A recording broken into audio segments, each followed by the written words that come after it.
السلام عليكم، ازيكم يا بنات؟ عاملين ايه؟ النهارده حلقه جديده هتكلم معاكم وادردش معاكم شويه في موضوع كده. بنات كتيره قوي دخلوا سالوني عليه. انا بحب في فيديوهاتي اجيب الاسئله اللي بتتكرر كتير واعمل عنها فيديو. السؤال ده اتكرر عندي كتير قوي، بس قبل ما ابدا في حلقه النهارده عايزه اطلب منكم طلب. ممكن تسمعوني وانتوا بتعملوا اي حاجه مفيده، ممكن تسمعيني مثلا وانتوا بتطبخي، وانتوا بتشتغلي، وانتوا بتعملي اي حاجه. مش لازم مثلا تنيكي فاتحه التليفون وتقعدي تتفرجي على الفيديو، ده يخليكي تركزي اكتر في كلامي. خش في حلقه النهارده على طول من غير ما اطول عليكم. السؤال اللي دايما بيتسال لي او اتسال لي كتير قوي: ازاي عرفتي توفقي ما بين شغلك وكليتك او شغلك ودراستك؟ اللي يعرفني او اللي ما يعرفنيش، انا بدات في موضوع الفاشون ده من وانا في تانية اعدادي تقريبا.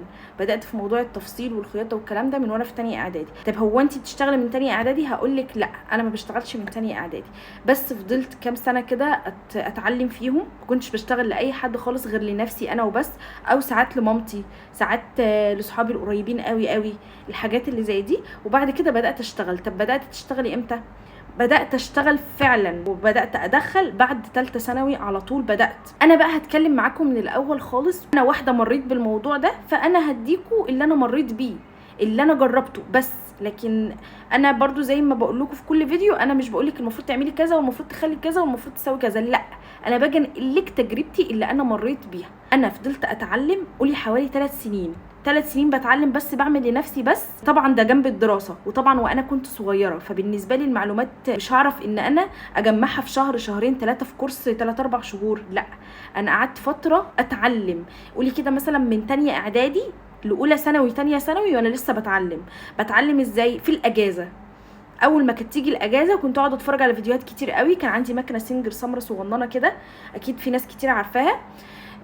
كانت عندي، كنت بقعد اجيب قصاقيس واقعد اجرب عليها. زي ما قلت لكم في فيديوهات قبل كده، كان في واحده صاحبه ماما كانت كبيره في السن، هي كنت بروح اقعد معاها بشوفها بتقص ازاي، بتقفل ازاي، حاجات بسيطه كده ايه اتعلمتها منها. وبعد كده كملت مع نفسي على اليوتيوب. اخدت كورس وانا في تانية ثانوي، او كنت داخل اولى ثانوي تانية ثانوي كده، بس ما كملتش معاه. بعيدا عن الكورس، بعيدا عن الحاجات دي كلها، انت عايزه تتعلمي هتعملي الموضوع ده ازاي جنب دراستك في الاجازه. ومش بنصح اي بنوته لسه في ثانويه عامه تشتغل. ما تشتغليش وانت في ثانويه. الثانويه دي تحديد مصير. اللي يقولك بقى الكليه انت هتعملي ايه بالكليه، ما انت هتبقي فاشن ديزاينر، لا. كليتك مهمه ولازم تاخدي كليتك جنب شغلك. ما تسمعيش لاي حد بيحبطك ويقولك كده كده انت بقيتي معاكي صنعه فانت ايه، كليتك دي اركنيها على جنب. سمحت الكلام ده كتير قوي. سمحت اللي هو انت كده كده ما شاء الله بتشتغلي، هتعملي ايه بالكليه اصلا؟ لا لا لا لا، ما تخليش اي حد يضحك عليكي. مستقبلك وكليتك اهم، حتى لو مش هتشتغلي بيهم فهم هينفعوكي بعدين. ولو جالك كليه كويسه ومحتاجه حضور ومحتاجه شيتات ونزول كتير ومش عارفه، ادخلي كليتك، ادخلي كليتك والاجازات ما اثرتش معاكي. انا كنت بعمل كده زي ما قلت لكم من تانية اعدادي لحد اولى تانية ثانوي، وكنت بتعلم بس. بتعلم فين؟ في الاجازات. بعمل ايه؟ كنت ساعات باخد كورس، خدت كورس مره واحده بس كاجوال، وكنت بتفرج على يوتيوب كتير، وكنت بطبق من اللي انا بتفرجه على اليوتيوب. بتشتغلي؟ لا، ما كنتش بشتغل. كنت بشتغل في حاجتي انا بس، بعمل حاجتي انا بس شويه لماما. تمام. جيت بقى بعد تانية ثانوي، برضو انا كنت لسه معايا المكنه الصغيره السنجل دي. بعد تانية ثانوي بدات اخد من جيراننا، بس مش شغل، ده ما بعتبروش شغل اصلا، بس على الاقل كنت بدات ان انا ايه، اتشجع. اخد من صحابي القريبين مني، قريبين مني قوي. كنت بغلط لنفسي وكنت بغلط في حاجه مامتي، بس ما بداتش اقول يا شغل، وما بداتش اخد شغل الناس الا لما بدات اتحكم في شغلي وخلاص ايدي خدت على الشغل. فبدات بقى اشتغل وبدات اخد من الناس. تانية ثانوي وثالثه ثانوي زي ما قلت لكم كده، في الاجازات كنت بعمل لنفسي ولمامتي ولاخواتي وصحابي القريبين مني. وكنت مهتميه جدا بدروسي، وما كنتش بفوت دروس، وكنت بنزل امتحانات، وما اهملتش خالص في الثانويه العامه. ايا كان مجالك اللي انت عايزه تدخليه، اياكي وتعليمك، ده ما ياثرش على تعليمك لو انت في ثانويه. لكن لو في تجاره، في صناعه، ماشي، ممكن ده يجي على ده شويه، انت كده كده اصلا هتاخدي الشهاده وهتقعدي. لكن انت داخله ثانويه وعايزه تاخدي كليه كويسه، تكملي، لازم تكملي. الاجازات ما اثرتش معاكي، اعملي اللي انت عايزاه كله في الاجازات. اول ما تبدا الدراسه لازم هتركني الموضوع ده على جنب. كده كده احنا ما بنتكلمش في شغل، انت لسه صغيره، فانت خدي بقى 3 4 5 سنين اللي انت عايزه تتعلمي فيهم دول، تتمكني فيهم زي ما انا عملت. انا اتمكنت في خلال 5 6 سنين، اتمكنت فيهم. عشان كده اول ما قلت يا شغل، الحمد لله بفضل ربنا ما غلطتش في حاجه حد. معاكي 4-5 سنين اهو، انت لسه صغيره، يعني انت مش مجبره انك تشتغلي في السن ده، تمام؟ تبداي تشتغلي بعد الثانويه على طول بقى. بعد ما خلصت ثالثه ثانوي انا قلت حاجه واحده بس، لو ربنا وفقني وجبت مجموع الطب اللي انا نفسي فيه، لان انا كنت مجتهده جدا في الثانويه، كنت بذاكر كويس جدا، قلت لو ربنا وفقني وجبت مجموع الطب اللي انا نفسي فيه، خلاص حوار التفصيل ده ليا انا ولاخواتي لاصحابي الناس القريبه مني بس، وكده كده هجتهد بقى في اللي ربنا اختاره لي في الطب، وان شاء الله ايه ده اللي انا كان نفسي فيه. لو ربنا ما وفقنيش في الطب هبدا حوار التفصيل ده واقول يا شغل، واللي ربنا كاتبه هو اللي هيكون. فالحمد لله ربنا ما اذنليش ان انا اجيب مجموعه طب وما دخلتش الطب اللي انا نفسي فيه. فقلت خلاص، كنت وقتها بقى جيت لمرحله بعد ثالثه ثانوي دي كان كل هدومي انا اللي عاملاها، فالحمد لله انا بدات اتمكن وبدات اعمل حاجات كتير حلوه. فقلت يعني جبت كام حاجه اللي انا عملتهم لنفسي وكام حاجه اللي انا عملتهم لمامتي ولاصحابي القريبين وصورتهم ونزلتهم بعد ثالثه ثانوي على طول. الحمد لله الحمد لله الحمد لله، من غير ما انا ما كنتش عارفه حساب كل ده. يعني انا حتى اخويا متشدد شويه، فما عندوش ان البنت تشتغل، احنا ما عندناش اصلا بنات تشتغل، تمام؟ هو قال لي ما دام الحوار ده في بيتك، انا كده كده عندنا يعني 3 شقق، ودي الشقه الثالثه دي بتاعتي، حاطه فيها مكني وشغاله فيها يعني براحتي كده طول اليوم، انا قاعده فيها لوحدي. جبت المكنه وقلت يا شغل، كده كده اخويا قال لي انت كده كده في بيتك ومحدش هيجبرك تصحي الساعه كام ولا تقومي الساعه كام، ولا حد يقول لك المفروض تعملي كذا وتخلي كذا، كده كده انت بتعملي حاجه انت بتحبيها في بيتك، فخلاني ايه اشتغل. الموضوع الحمد لله الحمد لله بفضل ربنا وسع هو وسع مني والحمد لله الحمد لله، ربنا كاتب لي ان هو ده طريقي. حتى جنب الكليه، يعني انا كنت شغاله جنب الكليه والحمد لله عملت لنفسي اسم جنب كليتي. هل انا وقفت كليه او انا قلت الكليه موقفاني عن شغلي ووقفت؟ لا. هل الموضوع كان صعب؟ صعب، كان صعب، ولازم تعرفي انه هيبقى صعب، بس اللي عايز يبقى مميز لازم يتعب. مش سهل ابدا ابدا انك تعرفي توفقي ما بين شغلك او ما بين كاريرك وكليتك، فانتي لازم تحطي ده في الاعتبار. انا هتعب بس هعمل اللي انا نفسي فيه، انا هتعب بس قدام هرتاح. انتي لازم تحطي كذا حاجه كده قدامك، علشان هيجي عليكي اوقات هتحبطي وهتلاقي نفسك مش قادره تكملي، انا زهقت، انا الدنيا صعبه عليا، انا ليه حطيت نفسي في الحته دي؟ ما البنات حواليا هم بيروحوا وبييجوا وبيروحوا يناموا وبيروحوا يقعدوا قدام التليفونات ويسكرولوا على التيك توك ويقعدوا ويخلوا، انا ليه حطيت نفسي في الزون دي؟ كنتش بوقف شغل غير في شهر الامتحانات. السنه اولى مثلا كنت بشتغل اولى كلها، واجي مثلا الشهر بتاع الامتحانات كنت بوقف شغلي فيه خالص خالص، كنت بقعد بقى ايه في الشهر ده اذاكر فقط لا غير. بعد ما اخلص شهر امتحانات ابدا انزل ان انا بدات استلم شغل تاني، وكذلك كنت ماشيه بقى كده لحد ما خلصت الحمد لله رابعه. كنت بخلص كليه، لان طبعا كليتي كان فيها حضور وفيها شتات وفيها امتحانات وفيها عملي وفيها ميدترم وفيها بص حاجات كتير قوي، فكنت بخلص واجري على الشغل.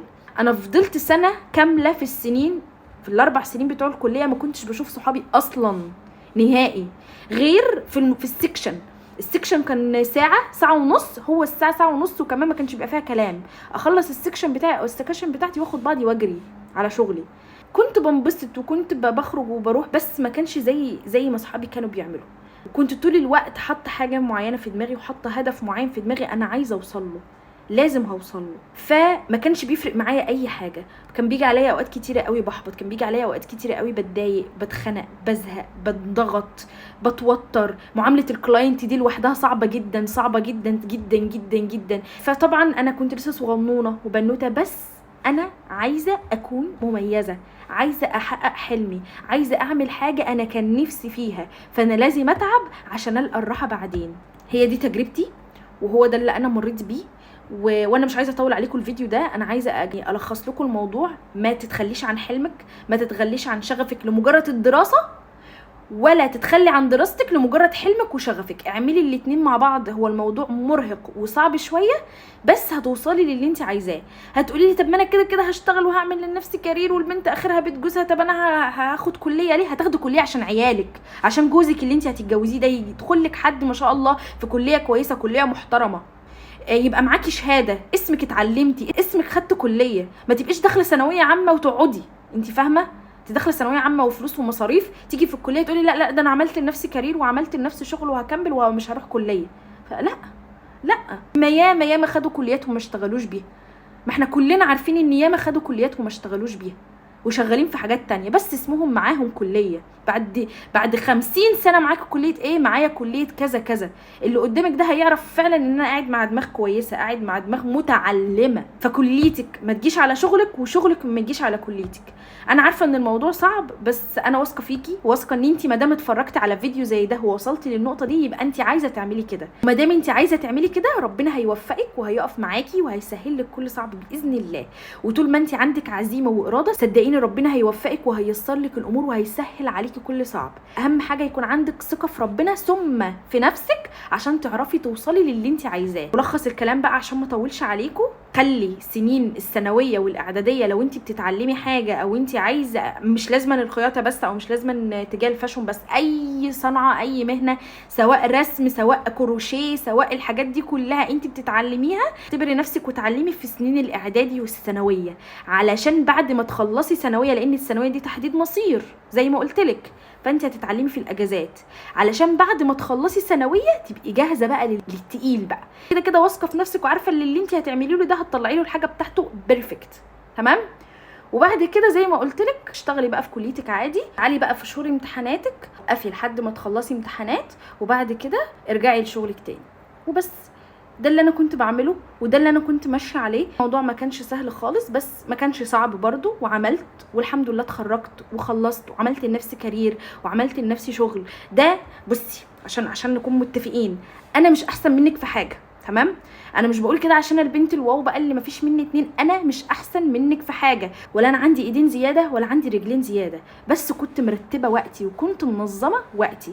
هو الموضوع بس في التنظيم، هتنظمي وقتك هتوصلي للي انت عايزاه. لكن انا ولا احسن منك في حاجه ولا بنت وزير، فهو انت هتنظمي وقتك هتعملي اللي انت عايزاه. واهم حاجه بقى العزيمه والاراده والصبر، وقبل كل دول انك تكوني واثقه في ربنا ثم نفسك. تمام يا جميله يا عسوله يا شطوره. انا عارفه ان انت مادام بتتفرجي على فيديو زي ده يبقى انت جواكي حلو، والله العظيم يا بنات، بعيدا عن اي حاجه، انت لسه ما عملتيش اي حاجه في حياتك اهو، بس كون انك بتبحثي وبتتفرجي على فيديوهات زي دي والفيديو اللي زي بتاعي، فانت جواكي حلو وجواكي عايزه تعملي حاجه حلوه وهتوصلي للي انت عايزه تعمليه. انا مش احسن منك في حاجه، واللي عملوا ما همش احسن منك في حاجه، فانت ليه ما تبقيش زيهم؟ ها ليه بقى ما تبقيش انت احسن منهم؟ قوليلي اصلي الشغل البنت ملهاش غير بيت جوزها ومش عارفه. يا ستي البنت ملهاش غير بيت جوزها، وانا زيك اهو، انا مقتنعه ان البنت في الاخر ملهاش غير بيت جوزها، بس اسمك عملتي لنفسك سمعه، عملتي لنفسك كارير، عملتي لنفسك مستقبل. حتى لو بعد ما اتجوزتي مش هتشتغلي بيه، لا قدر الله لا قدر الله لا قدر الله حصل اي ظرف طارئ لجوزك ليكي لحياتك الاسريه، فانت معاكي صنعه منين ما هتبداي من اول وجديد هتلاقي ما شاء الله، هتلاقي نفسك انت موجوده اصلا، انت اسمك موجود، انت عامله لنفسك شغل، الناس فاكراكي، والناس حتى لو مش فاكراكي هتعملي من اول وجديد تاني، انت الصنعه في ايدك. انت فاهمه؟ انا مش هستطول عليكي عشان حاسه ان انا دخلت في حوارات تانية كتير. اهم حاجه يكون فكره الفيديو وصلت لك وتكوني استفدتي من الفيديو ده. ولو انت فعلا عايزه تعملي كده صدقيني مفيش حاجه بعيده عن ربنا، وطول ما انت عندك عزيمه واراده وثقه في ربنا هتوصلي للي انت عايزاه، عشان انت اشطر واجمل بنوته بتتفرج على الفيديو ده. بس كده وبكده نكون وصلنا لاخر حلقتنا. لو وصلتي لحد هنا ما تنسيش اللايك، بتنسوا اللايك، بتقعدوا تتفرجوا للاخر وتنسوا اللايك. اعملي اللايك عشان ابقى عارفه ان الفيديو ده مهم وفي بنات بتستفاد منه. واي سؤال انت محتاجه تساليه سواء في الفاشن او سواء في التفصيل او سواء في اي حاجه انت عايزه تسالي فيها، اساليني في الكومنتات وانا هرد عليكي، ولو ما ردتش عليكي اعرفي ان انا هعمل له ليه فيديو مخصوص. تمام؟ بس كده، وما تنسيش تعملي اشتراك في القناه عشان يوصلك كل فيديو بنزله. وبكده نكون وصلنا لاخر حلقتنا. باي.